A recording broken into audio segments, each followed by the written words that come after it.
All right, we're here with Dr. Cara Barker. We are at her art retrospective here in Kirkland, Washington. It's right before the event, so we wanted to take some time to ask her some questions. Without further ado, let's jump right in. Cara, how many years does this portrait of the woman's journey span? Well, the earliest piece that I found was 1948 when I was 3. So from there on up to the present moment, which is kind of amazing to me. And what prompted it? Okay, Chris, I'm going to tell you the truth.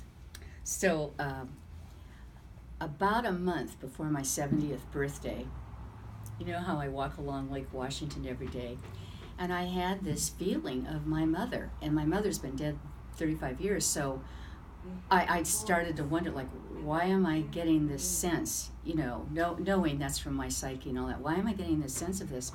And I actually thought, I wonder if this is about my mortality, because my mom died when she was 74, and my dad when he was 69, and so every day I'd go like, Mom, what are you trying to tell me? Or I was hoping for a dream or some way of getting some, we used to say at my age, ticker tape, something to come in.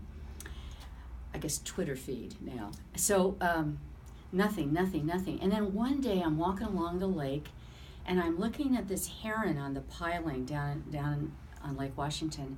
And suddenly I remembered, it was sort of a eureka moment. I remembered my dad's closet, and my sister and I were cleaning out my mom's condominium because her funeral had been the day before.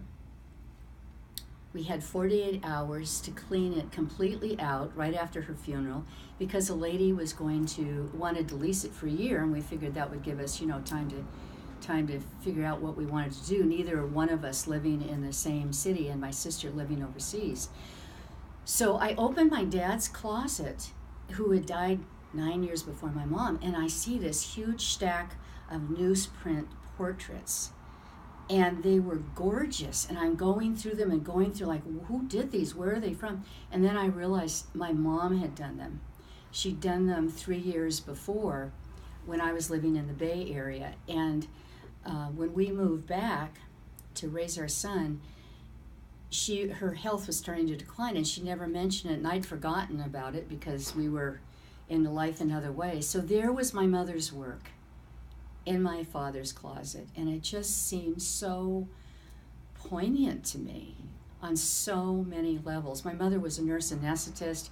Her family were immigrants from Finland, and Finnish was her first language, and she'd been this professional woman, and there was a stunning art.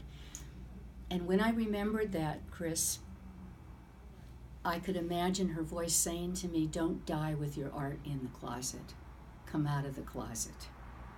So that really was the genesis of this, and it's taken all that time from them until now to actually do this show. So it's meaningful to me, not just for me, but to me life is like a relay race, and each generation carries it forward the best they can, and then they pass on the baton to the next generation. So for me, it's about my mom and honoring her memory and all my mother line before her, because they were all very gifted in the arts. Awesome. That's really great. Well, we're happy that we're here today to be able to see it. Well, and in that light, what is it like for you to see your art in this way? What does it mean to you personally? And you can probably build on the story you just talked about. What I went back to with that question was when Ed and I and our daughter Brandy visited Finland, and we went to Karstala, which is up near Lapland, that border. And so through a bunch of serendipities, we almost literally ran into a third cousin, which I did not know was related, but it turned out that he was. And he took us to my grandmother's home. This home was 500 years old. And all these relatives, none of who spoke English, were sitting around. He spoke a little bit of English. And at one point I said to him, can you tell me about my mother's people? Because somebody in each of my mother's siblings, she was the eldest of 10, were really good in art. One of my cousins, Honey, was the person at the Metropolitan Museum of Art that retouched the Rembrandts. So that kind of gives you a sense. And Jim in Michigan did amazing art with a TV station. So I thought, where did that come from? So I said, "Dude, what do you know about him?" And they all kind of looked at each other, sort of tittered in their little homespun clothes. And I said, what are they not saying? Tell me what they're saying. And he said, "Oh, well, your relatives, your ancestors, see the forest out there past that window? They used to go out there and we'd hear music and singing, and who knew really what they were doing? Painting, doing all kinds of things like that." And so it's, the meaning for me, it's like coming out of the forest. As a Jungian analyst, the forest is the psyche or the soul, and there's something profound for me. Not that it's art, juried art for other people to go, "Oh, look, isn't that wonderful?" I don't really care about that. I've been in juried shows, but at this stage in my life, it's about being unjuried. I really don't care if other people think it's good or not good. What's important for me is that it come alive, because art, whether it's music or dancing, singing, poetry, writing, and I do a number of those things, it doesn't come alive until somebody else is there quietly responding to it. And I'm saying that as an introvert, but it's just true about art. Definitely. Well, as you mentioned, you are a Jungian analyst, Zurich trained, author, keynote speaker, and a transformational leader. How do these aspects of yourself influence your artwork? It's kind of inside out, to tell you the truth. I never thought of myself as an artist. I just always drew or painted, and I was I'm told, very quiet as a child, and I was observing all the time. So I was making little sketches. Art has always been a faithful companion to me through all kinds of things.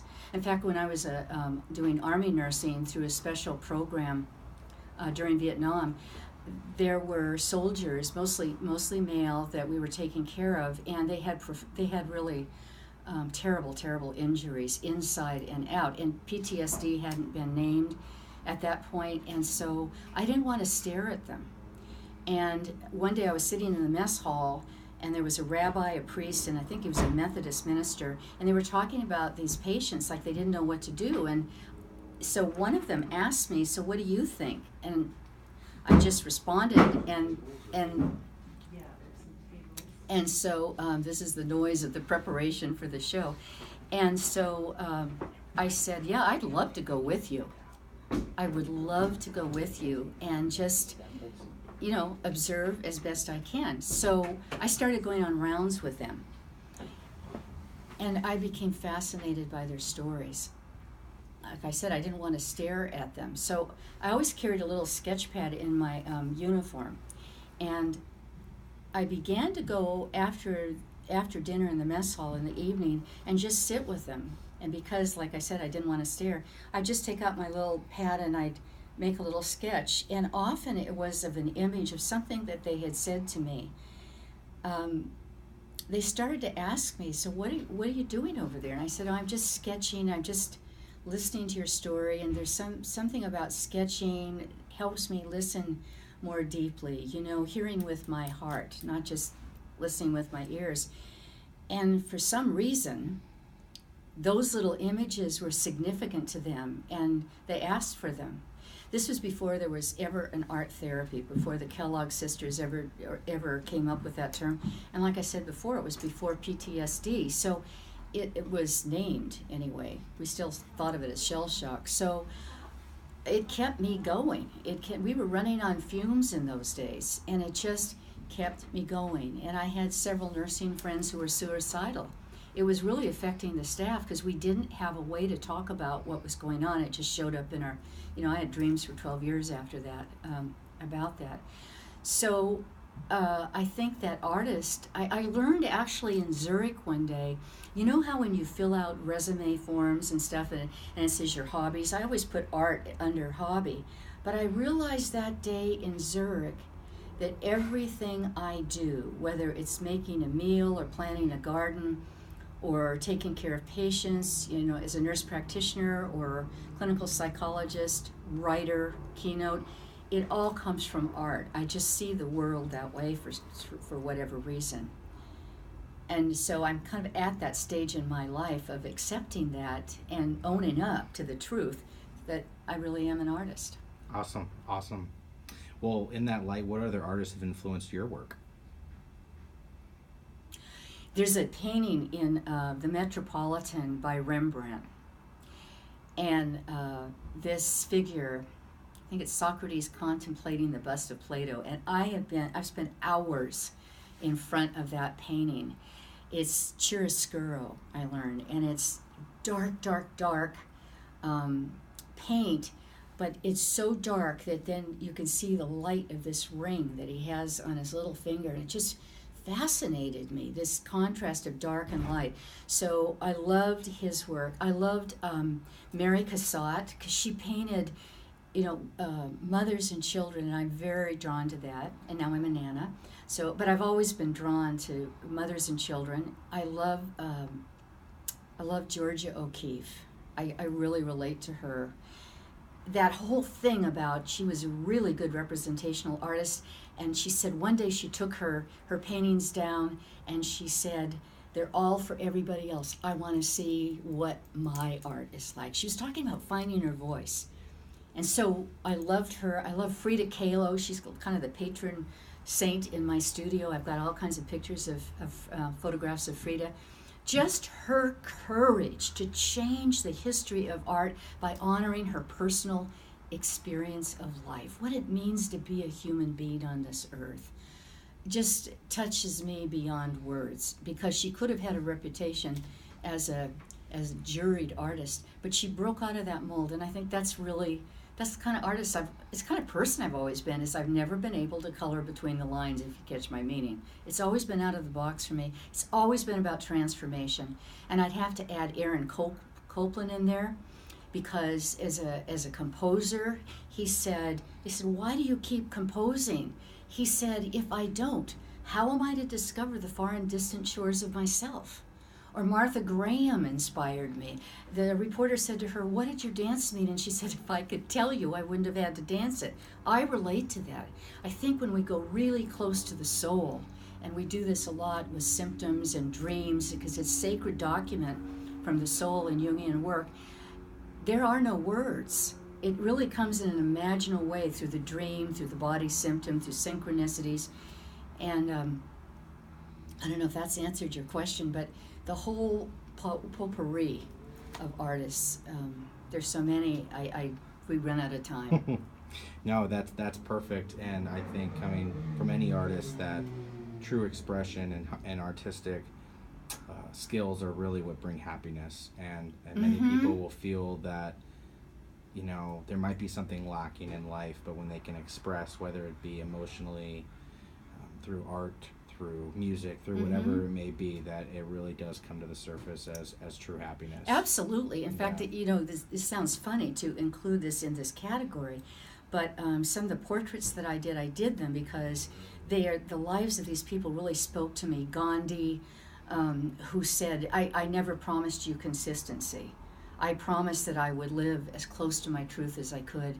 Or Einstein, who was just, considered an oddball, and he was asked at the end of his life, what was your most important discovery, doctor? And he said,